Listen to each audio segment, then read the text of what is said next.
السلام علیکم اسٹوڈنٹس ہم ابو جعفر منصور بنو عباس کا حقیقی بانی تھا پڑھ رہے ہیں، اور اسی کے ساتھ ابو جعفر منصور کا نظام حکومت بیان کریں، یعنی یہ پہلے سوال کا بھی حصہ ہے اور دوسرا بھی ہے، مکمل سوال ہے۔ آج ہم اس کا باقی ماندہ حصہ پڑھیں گے۔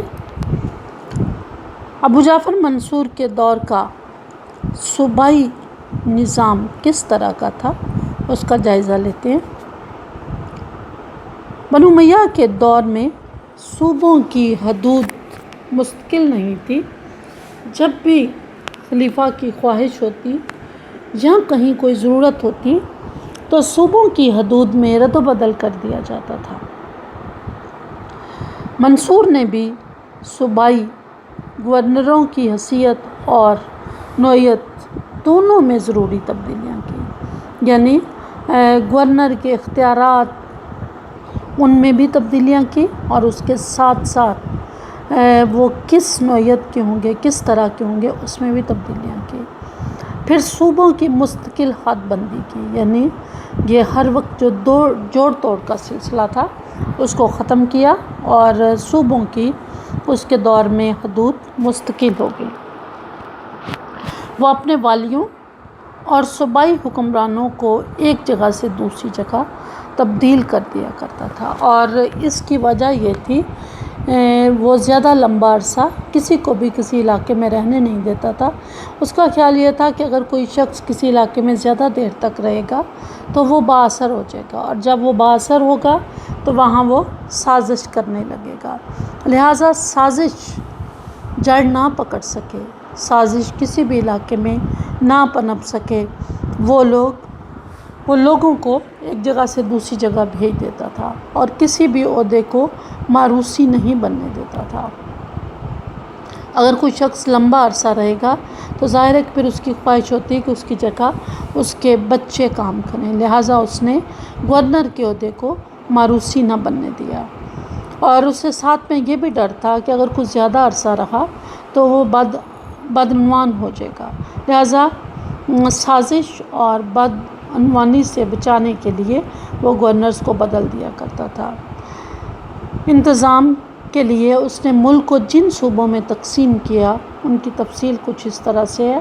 اس نے اپنی سلطنت کو خراسان، شام، جزیرہ، کوفہ، بصرہ، مکہ، طائف، مصر اور بلاد مغرب میں تبدیل کر دیا۔ یوں اس کے دور میں 8 مستقل صوبے تھے جو کہ رقبے کے اعتبار سے کافی بڑے تھے۔ منصور نے اپنے دور میں فوج کی تنظیم نو بھی کی۔ دیوان الجند فوج کا محکمہ منصور کے زمانے میں، یا عربی میں اس کو دیوان الجند کہا جاتا تھا، اس کی اثر نو ترتیب تھی، اور اس میں جو سب سے بڑا کام یہ کیا کہ عربی عنصر جو ابھی تک فوج میں غالب اکثریت رکھتا تھا، مزری اور ربی قبائل کی باہمی دشمنی کے پیش نظر رصافہ کی اہم چھاونی کی تعمیر کی۔ یہ چھاونی بغداد کے مشرق میں واقع تھی، یعنی ان دونوں قبائل کی دشمنی تھی تو ان کو مد نظر رکھتے ہوئے اس نے ایک چھاونی ہی الگ سے تعمیر کی، اور اس کی کمان اپنے بیٹے مہدی جو اس کا ولی عہد تھا اس کے سپرد کر دی۔ ربی قبائل پر جو فوج مشتمل تھی اس کو اس نے اپنے ہاتھ میں رکھا۔ اس تقسیم کا مقصد فوج میں توازن قائم کرنا تھا۔ اس کے علاوہ سرحدی علاقوں میں اس نے بہت سارے نئے قلعے تعمیر کروائے جہاں بڑی فوج جو تھی متعین کی گئی، اور ان قلعوں کی تعمیر کی وجہ یہ تھی کہ رومی اور ترک حملہ آور جو تھے وہ اکثر سرحدوں پر حملہ کرتے تھے، لہٰذا ان فوجی چھاونیوں کی موجودگی میں ان کے حملوں کا جو تدارک تھا وہ آسانی سے ہو سکتا تھا۔ فوج میں عربوں کے علاوہ خراسانی سپاہیوں کی بھی بڑی کثیر تعداد تھی جو کہ ابو مسلم خراسانی نے بھرتی کیے تھے۔ فوجیوں کی بھرتی، ان کی ٹریننگ، اسلحہ کی فراہمی اور تنخواہ کی باقاعدہ ادائیگی کا ایک نظام قائم کیا گیا۔ جب اس نے بغداد کو تعمیر کیا تو اس کا خیال یہ تھا کہ یہاں کسی قسم کی کوئی تہذیب ترقی نہ کرنے پائے، بلکہ اس شہر کو فوجی چھاؤنی کی حیثیت حاصل رہے، تاکہ یہاں سے کوفہ، بصرہ اور واسطہ کی جو چھاؤنیاں ہیں ان سے براہ راست رابطہ بھی ہو سکے اور انہیں کنٹرول بھی کیا جا سکے۔ اس نے پرانے قلعوں کی دیکھ بھال اور مرمت کا کام بھی کیا، اہم جگہوں پر فوجی چوکیاں تعمیر کی اور نئے قلعے بھی تعمیر کروائے، تاکہ اندرونی اور بیرونی دشمنوں پر نگاہ رکھی جا سکے اور حکومت اور سلطنت کی حدود جو ہیں وہ محفوظ رہ سکیں۔ منصور نے فوج کی تنظیم بہت ہی اچھی طرح کی اور وہ خود فوج کی پریڈ دیکھنے جاتا، اس کا معائنہ کرنے جاتا،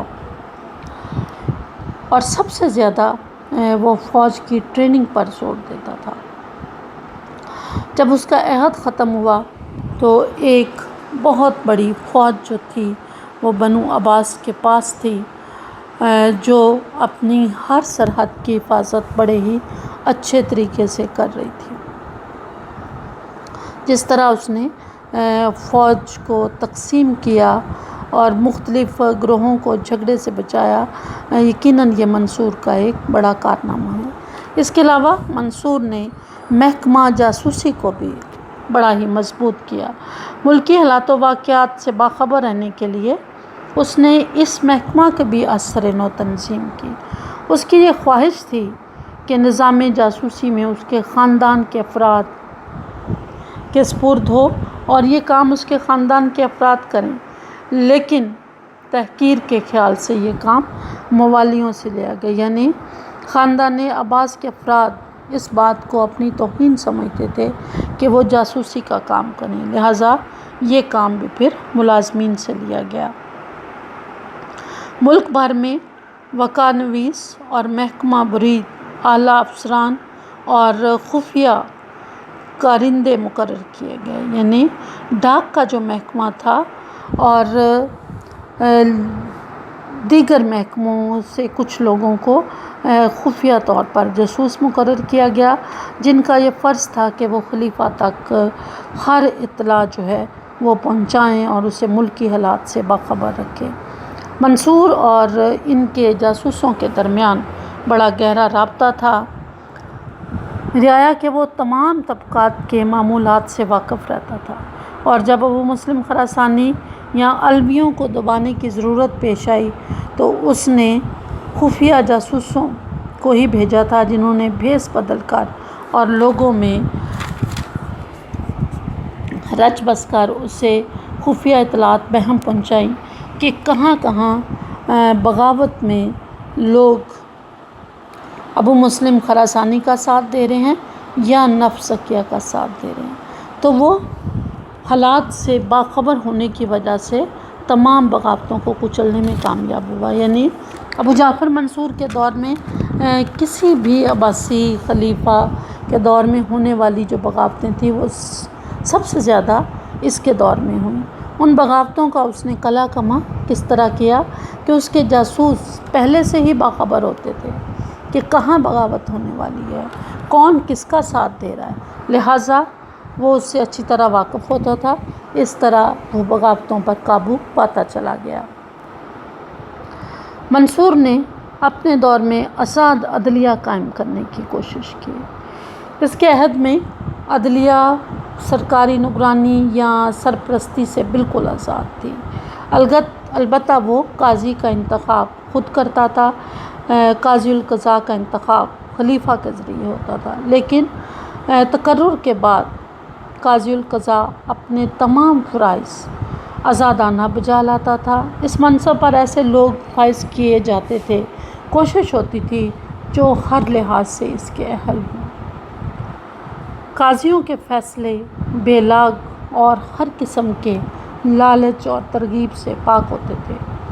ایک دفعہ قاضی محمد بن عمران نے خلیفہ کو عدالت میں ایک عام آدمی کی حیثیت سے کھڑا رکھا اور خصوصی جگہ نہ دی۔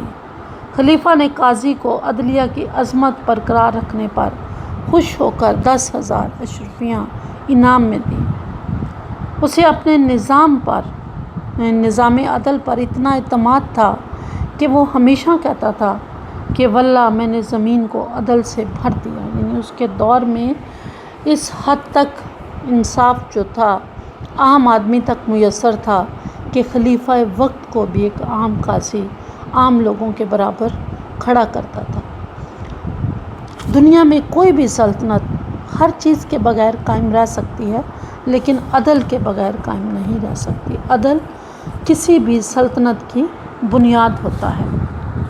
اگر عدل نہیں ہوگا، باقی محکمے اپنا کام کر بھی رہے ہیں تو اس کا کوئی فائدہ نہیں ہوتا۔ لوگوں کو صرف ایک چیز مطمئن رکھتی ہے، وہ ہوتا ہے انصاف۔ لہٰذا جو حکومت بھی اس طرف سب سے زیادہ توجہ دیتی ہے وہ ہمیشہ کامیاب رہتی ہے۔ تو ابو جعفر منصور نے عدل و انصاف پر بہت زیادہ توجہ دی، بلکہ بعد میں آنے والے خلفاء نے بھی اس معیار کو قائم رکھنے کی کوشش کی۔ تو ان تمام کارناموں کی وجہ سے ہم ابو جعفر منصور کو بنو عباس کا واقعہ ہی حقیقی بانی کہہ سکتے ہیں کہ وہ شخص تھا جس نے ہر مشکل پر قابو پا کر بنو عباس کی ڈوبتی ہوئی ناؤ کو پھر سے کنارے لگا دیا اور حکومت کو استحکام بخشا، اور خود وہ بنو عباس کا حقیقی بانی بننے میں کامیاب رہا۔